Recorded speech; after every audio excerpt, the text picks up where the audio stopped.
Good morning. I'm Lieutenant Kevin Petrus with the Charlotte-Mecklenburg Police Department. On behalf of everyone standing behind me today, I want to welcome you to the Charlotte-Mecklenburg Government Center here in Charlotte, North Carolina. Today is National Gun Violence Awareness Day, and we are gathering to honor the victims of gun violence and renew our commitment to end gun violence in our society. This special day is also known as Wear Orange Day, which is why you will see an orange ribbon or clothing worn by many today. How long does it take to pull the trigger? I'd like for you to all consider that with me. How long does it actually take to pull a trigger? I don't have the scientific data, the proof to answer that question specifically, but your answer is likely similar to mine. A flash. A fraction of a moment, less than a second. That, unfortunately, is how quickly lives can be ended and lives can be forever changed. In the last 5 years, nearly 32,000 people in our city have been real-life victims of gun violence. You can almost fill the Spectrum Arena twice with those people. We could likely fill an entire school 10 times over with the juveniles that are among those numbers. Every single person up here today represents an agency or an entity that is directly affected by gun violence in our city and in our county. These special guests have taken the time to be here today to show support for this cause, standing in solidarity to bring awareness to the gun crime epidemic. At this time, I would like to introduce our guests. Joining me today is Ms. Clydia Hemingway, CMPD Police Chief Johnny Jennings, CMPD Deputy Police Chiefs Tanya Arrington and David Robinson, Executive Director of Community Relations Committee for the City of Charlotte, Mr. Willie Ratchford, who's over here to my left, United States Attorney Dina King, Mayor Pro Tem Braxton Winston,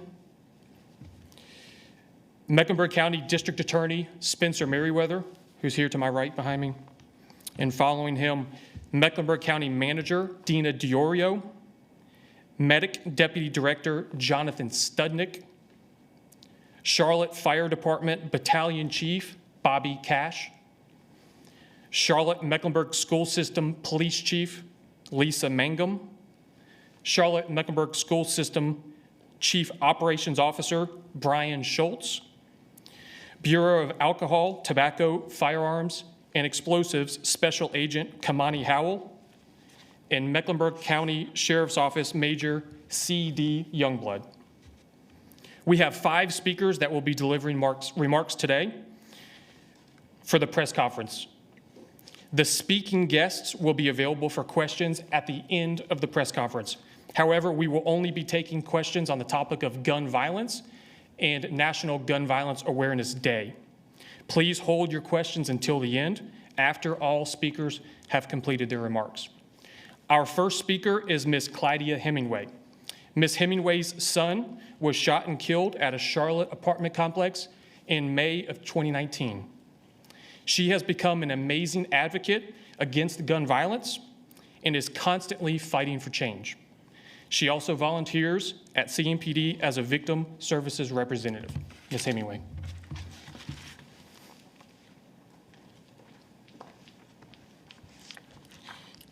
Good morning. Thank you for this opportunity. And I always have to start, I want to thank CMPD for, first of all, working so hard to catch the criminals, the murderers who have ruined our lives. I thank the DA's office for working so hard to get these murderers who's ruined our lives prosecuted. You know, when things that goes on in the court, we have to remember it's the criminals who are causing the backlogs. It's the criminals who are causing the difficulties in the neighborhoods. It's not the police department. It's not the DA's office. It's the criminals. It's very important that we get them under control. That's how you control gun violence. You get rid of the ones that are pulling the triggers in our lives. My son, Donquavius, there was a shooting at UNCC, April the 30th. 2019. My son, he had enrolled in the college. He also played rugby, so he was very acquainted with a lot of the students there. He co-hosted the visual for one of the kids and, went across the street. Words were exchanged and, he wanted to walk away from it. He kept statistics of gun violence. He wasn't a part of it. He did not have a gun. He did not want to entertain the situation. And I say all of that after this happened with Donquavius, as I read my Bible to heal, to grow, I read a lot as they talk about the widow. When you lose a spouse, you're a widow. A child that don't have a parent, they're called an orphan. Now that I've lost a child or my child has been taken from me, who am I? What do you call me? When I can't see those beautiful eyes anymore. I can't see him run across that football field.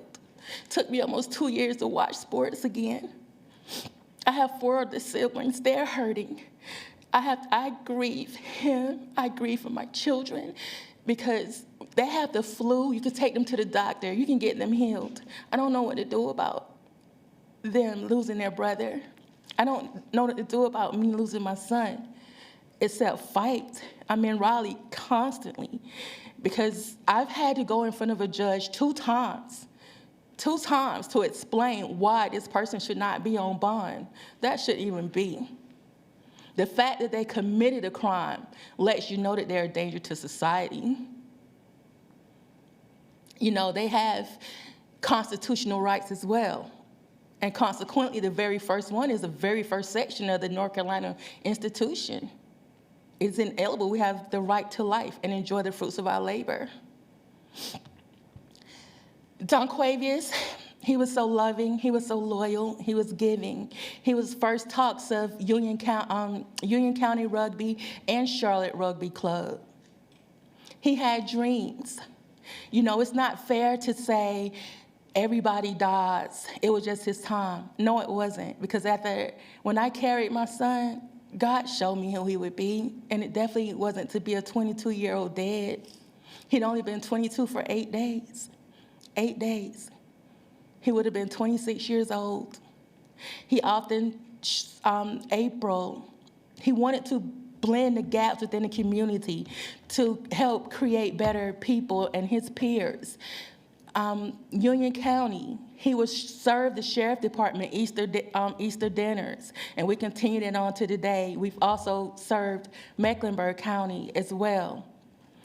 A kind person like him, there's no way that God was ready to take him, not in the world that we live today. I'm told of a house was on fire. He ran into the house to get the child.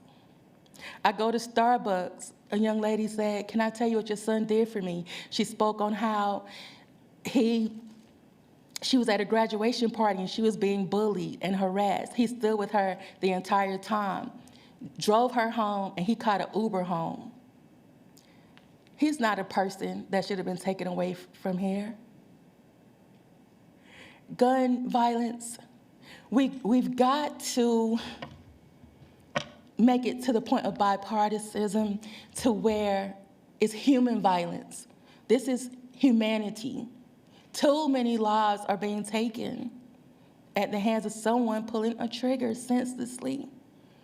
Taking babies. Can you imagine a baby taking the weight of a bullet?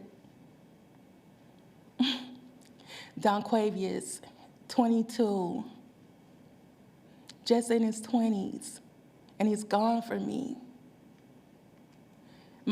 Career choice, I was a nurse. It's not me anymore. I still love and I care for people, but I deal with a little bit of PTSD now. I can't concentrate, I can't focus. younger son, 19, he was a great athlete as well. I call it the Michael Jordan syndrome. You know, after Michael Jordan, father died, he didn't no longer play basketball. Same thing happened with my son. He's messed up so many lives, so many lives. You don't, after the funeral, it's not over. You have to work on yourself daily. It's not over. And it's definitely not over for me. As I sit in CMPD and I joined the support group, I met other families, and we're going through this together. So I will fight. I will join Chief Jennings, our district attorney. We're in Raleigh. They're listening. We're speaking about the movement I started 2019, no bonds for murderers, no bail, stay in jail. I might not see it in my lifetime, but I hope another family won't have to go through sitting in court, watching their murderers being released into the streets, cutting off ankle bracelets, going to kill somebody else, and it has happened. So I stand here in my son's loving, caring spirit in the fight to end gun violence and the fight to save humanity. Thank you.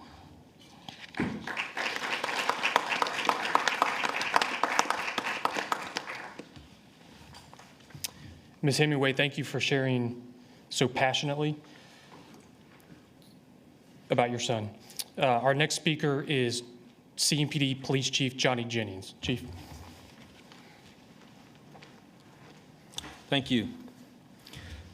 So far this year, we've had 2,300 victims from gun violence in the Charlotte-Mecklenburg community. Let's let that sink in just for a minute. 2,300 victims from gun violence and over 1,000 incidents. And we're not even halfway through the year yet. You know, even though we tout that we're down in violent crime, and we've been making great strides with that effort, that number that I just gave you is still very astonishing. You know, I don't ever want society to be too desensitized to what we're dealing with when we start talking about gun violence. I never want it to be a way of life, something that's expected, and something that we just have to put up with, because that's not the case. No community across our entire country is immune to gun violence and the issues that we see with it.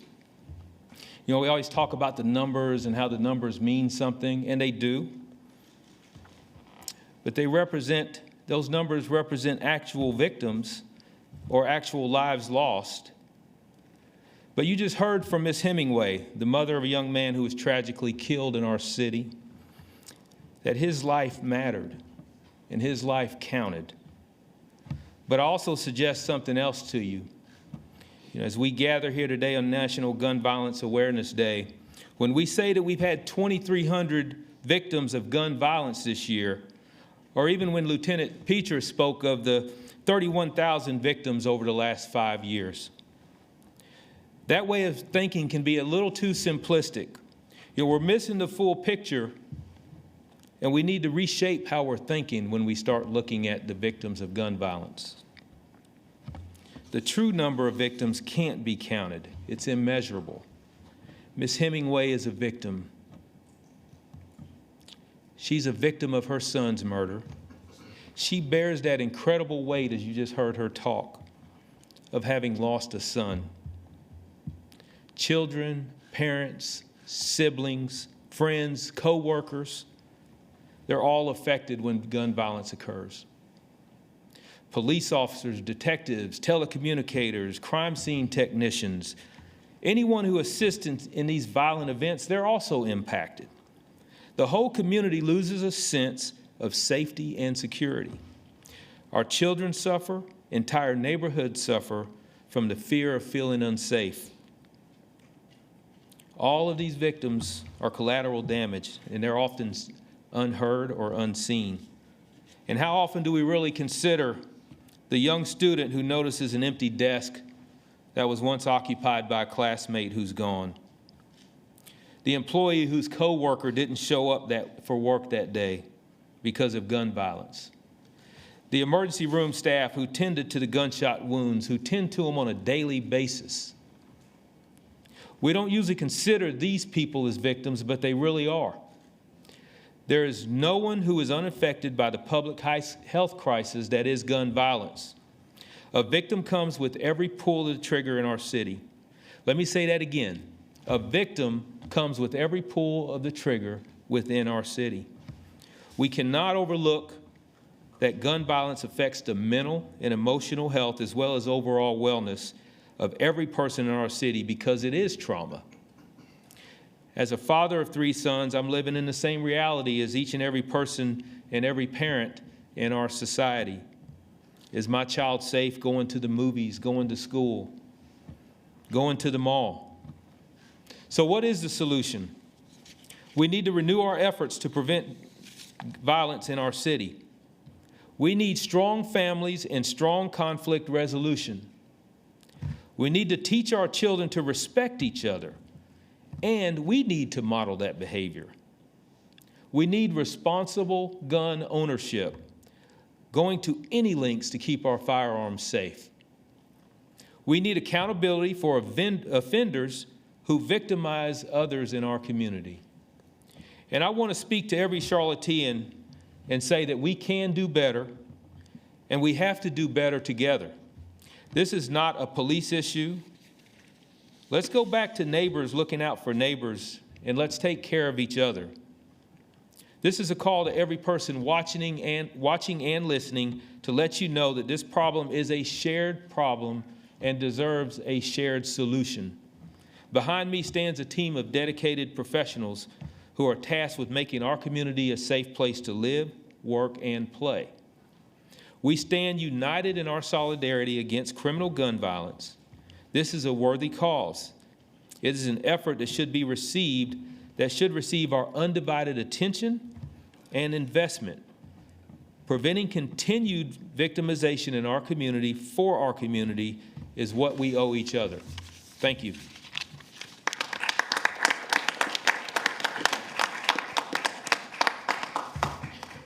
Thank you, Chief Jennings. Our next speaker is Mr. Willie Ratchford, Executive Director of the Community Relations Committee for the City of Charlotte.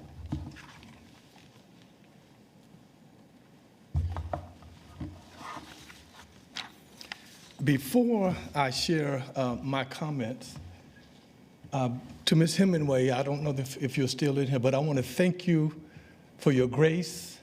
I want to thank you for your strength, and I want to thank you for your courage, my sister. Thank you. Chief Jennings, I want to thank you for those sobering comments and powerful comments about what's going on in our community and what we might need to do as a community to begin to address this problem. I'd like to share some numbers with you from this year, 2023. It's easy to listen to statistics, but when you start to pair numbers and circumstances with actual names and faces, then those statistics become personal and they become staggering. Each of these numbers is a community member with loved ones who are left with a hole in their lives and a hole in their hearts. These losses don't happen in a vacuum. They leave behind a ripple effect impacting the very fabric of the community that we are. There have been 27 lives cut short by gun violence in Charlotte this year, and 3 of those have been children. Speaking of children, we're starting to become numb to what was once unthinkable. A child using a firearm to hurt another person and to hurt adults. This past week, a 14-year-old was arrested and charged with shooting and killing a 21-year-old last fall, 14 years old. 14. This past month, we saw a 12-year-old charged with holding a woman up at gunpoint with his 6-year-old brother as a witness. We can't let this become the norm. We can't ignore this. This has to stop. This has to stop. When situations like this happen in our community, we all look around and we wonder, well, who's going to stop it? Everybody in this room needs to stop it. Everybody in this city needs to stop it. Everybody in this county needs to stop it. It's our job. This year, there have been 426 juvenile victims of firearm-related crimes and 90 juvenile suspects. Guns are making an impact on Charlotte-Mecklenburg's youngest and most vulnerable citizens, whether they are being used against them or they are ending up in the hands of these young people. We have to ask ourselves, why is this acceptable? Why are we allowing this to happen? And it's not all on the police. It's on all of us who have young children and want safe neighborhoods for them to live and play. This is not a race problem. It is not an ethnicity problem. It is not a poor problem. It's not a rich problem. It is not a geographical problem. It's not even a police problem. This is a Charlotte-Mecklenburg problem. This is a Charlotte-Mecklenburg problem. It is our burden to bear, all of us. Many of us may think that we don't have any personal responsibility for the crisis in which we find ourselves. Well, I would beg to differ. While you may not have any personal responsibility for what's happening, we each have a personal responsibility to work together to fix it. If not us, then who? We need to fix this. These are our children, they are mine, and they are yours. So let us work together to protect and save their lives. These are our children. Thank you.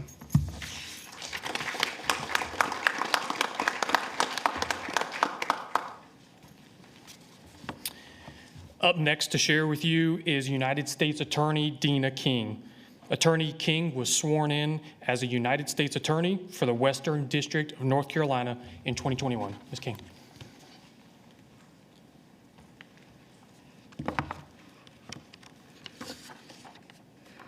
Thank you, Lieutenant Petrus, for the introduction, and thank you, Chief Jennings, for your leadership and for convening us today to address this incredibly important topic.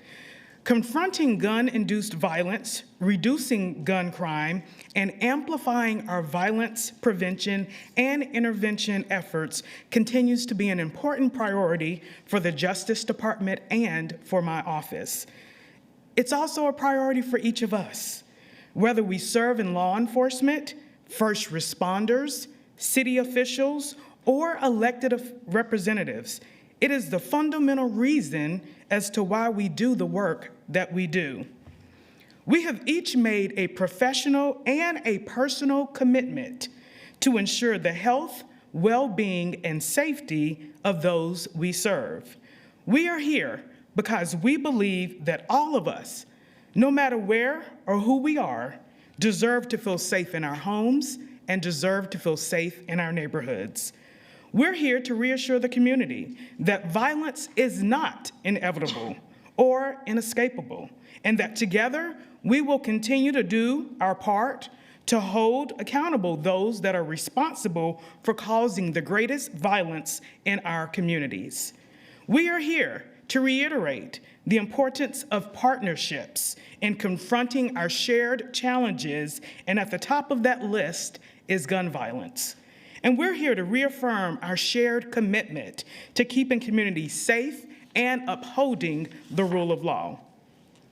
The majority of the hard work on violence reduction falls on our local law enforcement partners. Part of my office's role is to truly amplify local violence reduction efforts by using all of the federal tools and resources at our disposal to assist our local law enforcement to keep communities safe. Depending on the needs of our local partner agencies and the community, federal assistance comes in many forms. We've got federal violence reduction initiatives, such as Project Safe Neighborhoods, oftentimes referred to as PSN.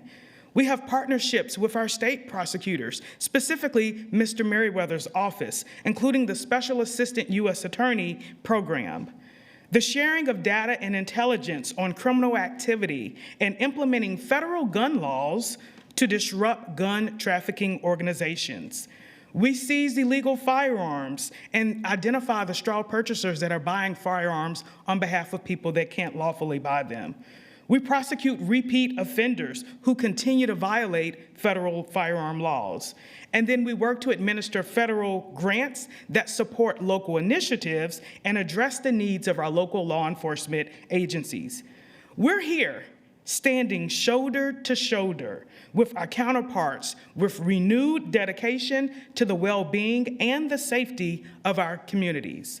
Together, we are sending a united message that we will work hard to reduce and prevent gun violence through collaboration, partnership, cooperation, and commitment to our communities so that every person on every street in every neighborhood in the Charlotte-Mecklenburg area can feel protected. Thank you again, Chief Jennings, for your partnership, and I look forward to our continued work together in the days and months ahead.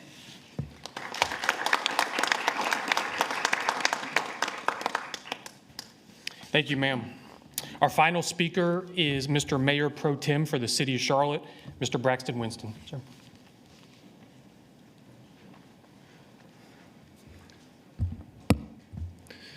Thank you all for being here today. Thank you all for having me.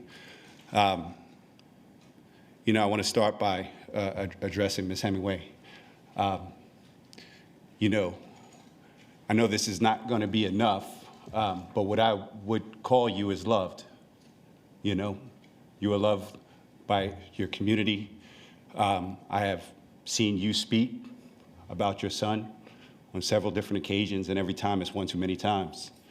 I thank you for doing the work and constantly, unfortunately, reliving that pain. Because as it's been said a couple times, we are far too numb to the realities of our truth. CMPD asked me to come up here and speak from my heart. And I think we know I have no trouble doing that, but I'll try to be succinct. Over my career that I've been in public service, people may say some things about the way I might approach law enforcement. I think that we certainly have differences of opinion and differences of philosophy in certain things. And we talk about that out in public and in private. But Chief Jennings has asked, challenged me, and Chief Putney before that there are common ground things that we talk about in private and in public that we will work hand in hand, shoulder to shoulder about. And which is why I'm here. Gun violence in our community is not a law enforcement issue. Their job, these first responders, is to show up and clean everything up once the violence has occurred, once the suspicion of a crime has occurred. Reality is that it is the municipal government's job to ensure the safety of the public and to respond every time 911 is called. Majority of that time, probably 90% of the time at least, people are calling for help. Calling for help. So we have to be the first responders. But where's that secondary response? Every person up here runs into situations every day that they can see where it's going, right? They can see over time what is going to escalate.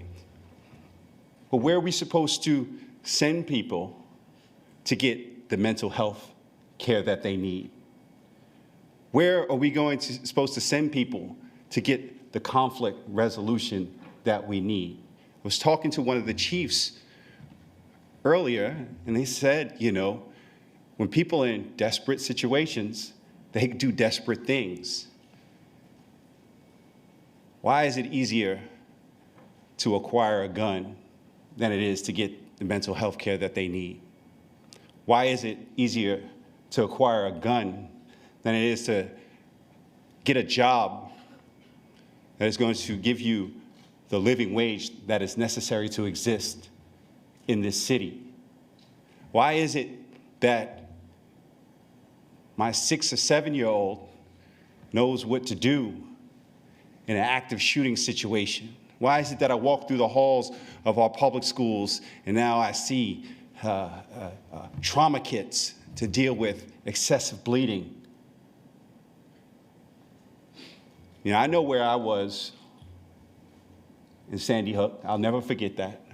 I was volunteering in my kids' elementary school at the book fair. It's one of the most helpless, sad feelings I've ever felt. That was like over 10 years ago.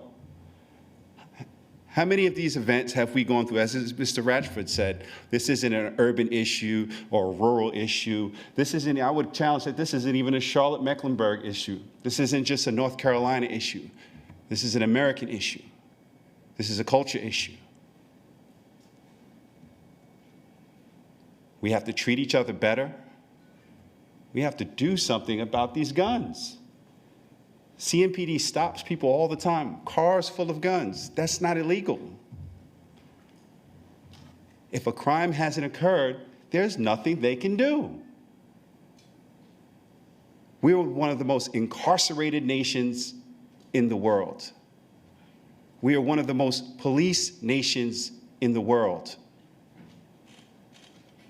That has not stopped gun violence in any of our communities.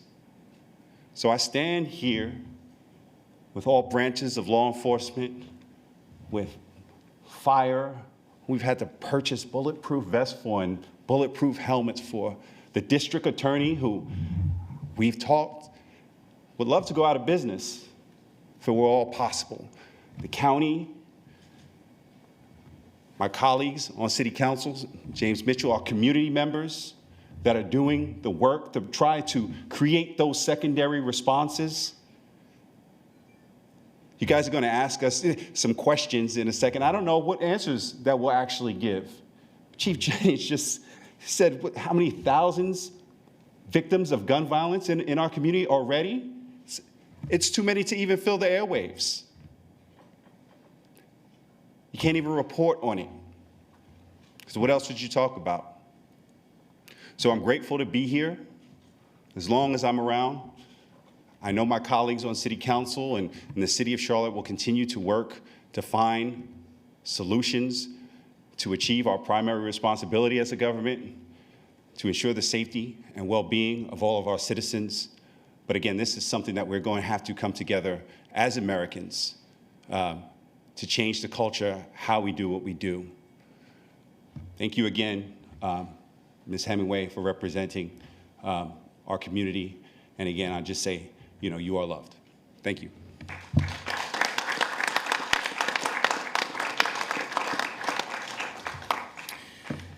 Thank you, Mr. Mayor Pro Tem. I do want to recognize one more special guest that we have today, Mr. Craig Jackson from Heal Charlotte.